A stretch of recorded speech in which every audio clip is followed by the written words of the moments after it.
want to understand the connection to undocumented immigrants because I could see that as being a problem if the representation of undocumented immigrants in our census is somehow rigging elections. What it does, though, I think it's an extra electoral one. And not really, I'm talking about the 35, the way the vote is right. That's primary ratio.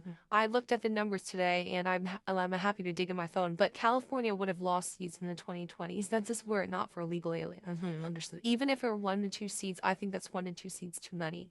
So in terms of controlling Congress, yeah. And it's substantial matters controlling votes exactly. Yeah, electoral. There was a totality 20 that backs up what you're saying, right?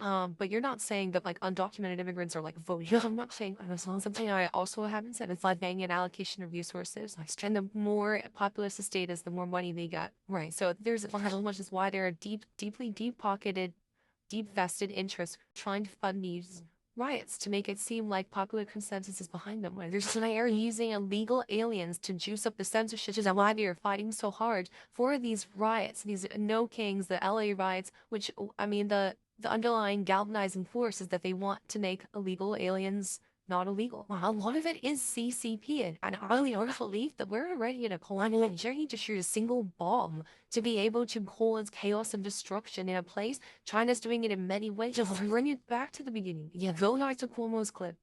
Knowing that these same groups are behind all of these different exceptionally divisive movements.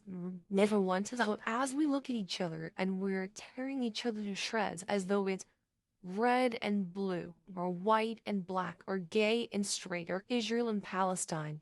This is all being orchestrated, and we are engaging in a civil war. Yeah, look, it doesn't surprise what you can say. Look, what doesn't surprise me at all that foreign interests are going to exploit whatever unrest exists here in the US. That is not surprising to me at all.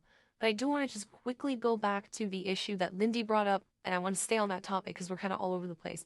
So Lindy, you mentioned the gerrymandering. That is a huge problem. So I agree with you on that.